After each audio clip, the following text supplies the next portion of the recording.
ગુજરાતનો કચ્છ જિલ્લો એ ભૌગોલિક વિવિધતાઓથી ભરેલો છે કે જ્યાં કાંટાળા સૂકા પ્રદેશોથી લઈને ઘાસના મેદાનો આવેલા છે, જે ઘણા સ્થાનિક પ્રાણીઓ તથા યાયાવાર પક્ષીઓની પ્રજાતિઓને મદદરૂપ બને છે. અહીંની જમીનની વૈવિધ્યતા કેટલાય પ્રકારના જીવનના અસ્તિત્વને ટકાવી રાખવામાં મદદરૂપ થાય છે. વન્ય પ્રાણીઓમાં તો ખાસ કરીને નીલગાય, સાહુડી જેને શેર કહે છે એ, પછી સુવર, 8-10 હરણ છે, પ્લસમાં આપણે મોર પક્ષીમાં. કચ્છ એ અંદાજે 20 લાખની વસ્તી ધરાવતો વિશાળ જિલ્લો છે.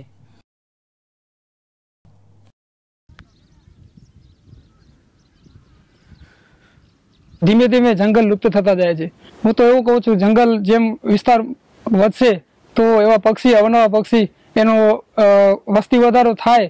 મારી ઈચ્છા છે કે વસ્તી વધારો થાય એનું જતન કરીએ આપણે. 2002ના જૈવિક વિવિધતાના કાયદા મુજબ જૈવિક વિવિધતાઓના રક્ષણની વ્યવસ્થાના ભાગરૂપે સમગ્ર દેશના દરેક જિલ્લાઓના તાલુકાઓમાં 2 મહિલાઓની ફરજિયાત નિમણૂક સહિત 7 સભ્યોની જૈવિક વિવિધતા વ્યવસ્થાપન સમિતિઓનું ગઠન કરવાનું રહેશે. બીએમસી એટલે પેલા નહોતી ને બની, એના પછી જે નહોતી ત્યારે કોઈને કઈ ચીજની પર્યાવરણ વિશે નહીં. કે હું કહું, મને પણ ઈચ્છો થતો પર્યાવરણને, પશુઓને બધું સાચવાનું, પણ જયારે બીએમસી બની એ પાછળ આખા ગામને એવી એક પર્યાવરણ વિશે કે પશુ વિશે બધી જાણ થતી રહી છે કે આવા પક્ષીને કેવી રીતે બચાવવું, આ પ્રાણીને કેવી રીતે બચાવવું, આ પ્રાણીને શું ચીજની જરૂર છે. જે કમિટી છે એના વિચારધારા એવી છે કે આપણે વડીલોના અનુભવો માટેની બેઠક હોય તો વડીલો પાર્જિત આપણા જે વન્ય પ્રાણીઓ હતા અને અત્યારે એ વન્ય પ્રાણીઓ અને જે ફટકો લાગે છે કે જે કંઈ ઓછા થયા છે, શાના કારણે ઓછા થયા છે, શું કારણે છે, એના નિર્ણયો લેવાના. બીએમસી સમિતિઓની બીજી ઘણી પહેલની સાથે એમનું પ્રાથમિક ધ્યેય એ વિસ્તારના યુવાનો ને શાળામાં કાર્યક્રમોના આયોજનો અને અન્ય પ્રવૃત્તિઓ દ્વારા જૈવિક વિવિધતાના સંરક્ષણમાં જોડવાનું છે. હવે જ્યારે 2 વર્ષથી ગામમાં બીએમસી બની છે, એ પછી વારંવાર એવા જુદા જુદા કાર્યક્રમો શાળા કક્ષાએ થતા આવ્યા છે.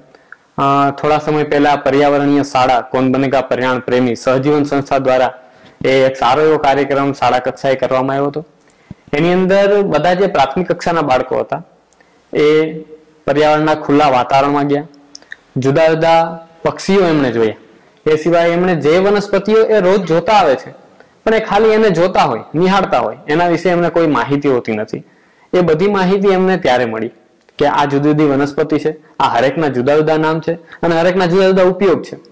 તો આવી બધી માહિતી એમને જ્યારે મળતી આવે એના ઉપરથી એમને જૈવિક વિવિધતાનો જે પાયાનો ખ્યાલ છે ને એ બેસતો આવે. હવે એમને નાના બાળકોને પણ જૈવિક વિવિધતા શું છે એ ખ્યાલ આવે છે. ઈ કે આ જીવાખીનું બચાવો કરો, મારવાનું ને આ બધા જીવ ને જનાવર ને બધા મારે છે ને એને મારવો નહીં, એનામાં કે ભગવાન હે, મારવાય નહીં. કે તો એક ભાઈ એમ કેતો હતો કે ઈ ચરાખ હોય ને તો કે ચરાખની જીભ લઈ આવી ને તો હાડકો માણસો ઉપર વધે ને તો એનાથી તો ઈ કે ચરાખની જીભ એટલી કામ આવે.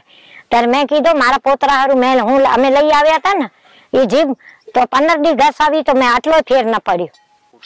એ ખોટું છે, સારું નથી. જીભ વાપરો અમે સારું નથી. અને આપણે કોઈને બીમારી પડે ને તો કોઈ જીવાખનું એમાં જરૂર નહીં, એ દવાખાનાની દવા લઈએ ને તો જ ફેર પડે. મારા જે કુટુંબી છે, દાદા દાદી, એ કીધેલું કે આનાથી જે સાંઢાની ચરબીનું તેલ આવે છે એનાથી માલિશ કરવાથી સોજો કમ્પ્લીટ મટી જાય છે. સાંઢાની એક લુપ્ત થતી જાત છે એ પણ, કારણ કે એનો શિકારનો બહુ એક મોટો ભયંકર વિષય છે. તો સાંઢો બચાવવું પણ એક મોટો પ્રશ્ન છે. અમારા વિસ્તારમાં સાંઢાનો શિકાર પહેલા તો બહુ થતો હતો, પણ આજથી 1 વર્ષ હવે બીએમસી બની એનાથી પહેલાથી અમે લોકો જાગૃત હતા તો એ લોકોને સ્ટોપ કરાવ્યો છે.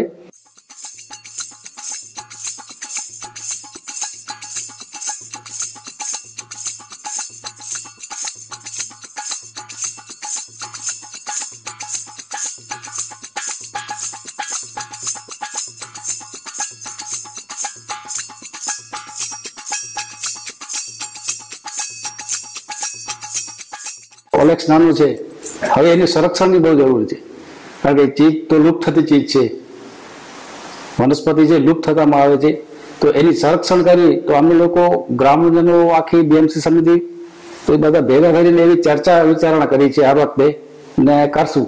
હવે એના સંરક્ષણ માટે અમે લોકો એને એની જે બાઉન્ડ્રી છે આખી ઓલેક્સ નાનાની, એને બાઉન્ડ્રી ઉપર આપણે જે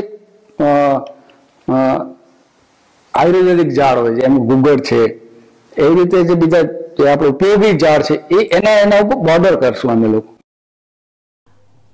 પ્રોસોપિસ જુલિફેરા કે જે ગાંડો બાવળ તરીકે ઓળખાય છે એ એક રાક્ષસી વનસ્પતિ પ્રજાતિ છે કે જે મેક્સિકો અને દક્ષિણ અમેરિકામાંથી અહીં લાવવામાં આવી છે.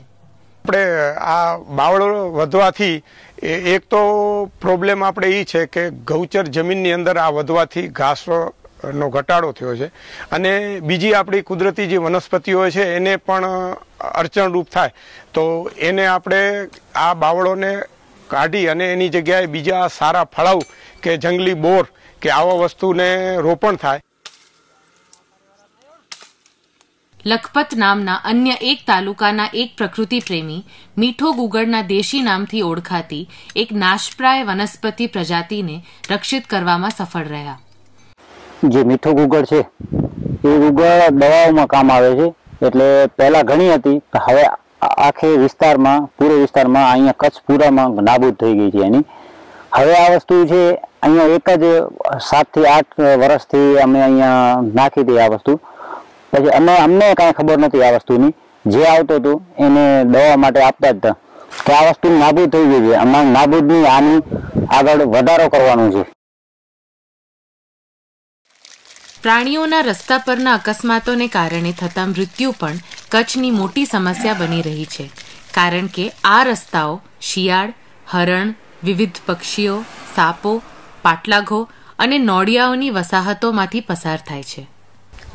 આમ તો બીએમસી દ્વારા મારા વિચારો હું રજૂ કરું તો હાઈવે ઉપર તો બંબ તો આપણે ન બનાવી શકીએ, પણ જે વિસ્તાર આ વન્ય પ્રાણીઓ માટે અવર જવરનો જે રસ્તો હોય એને સાઈડની અંદર એવા આપણે વાડ બનાવી કે એના રસ્તાઓ લેવા સૂચિ બોર્ડ બનાવી, એના પછી એ જગ્યા ઉપર આવે ત્યારે પહેલેથી એને સિગ્નલ મળે કે અહીંયા આપણે ખતરા એટલે વન્ય પ્રાણીઓ માટેનો એક રસ્તો છે, તો સ્પીડ માટેની લિમિટ માટેના આપણે બોર્ડ મારી શકીએ.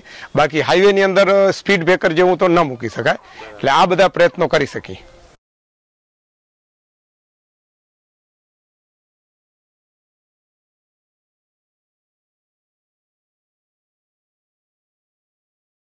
આજુબાજુમાં પેલા તો ઘણા બગાડ બધા આ વિસ્તારમાં તો પેલા તો આટલા બગાડ હતા કે માણસ આવે તો એને બીક લાગતી હતી, આટલા બધા બગાડ હતા.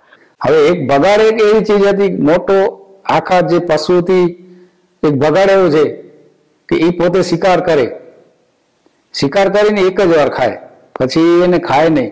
હવે એને શિકાર કરેલો એક વાર ખાય, એના પાછળ પછી શિયાળ છે, પછી બીજા એના પાછળના જે ઘણા જંતુ આપણા પ્રાણીઓ એ બધું એના ઉપર એકબીજા ઉપર સંકળાયેલા હતા. હવે એ બગાડ જ મારી નાખે છે, એના ઉપરથી બીજા પણ જાનવરોમાં થોડીક લુપ્ત થતા આવી છે.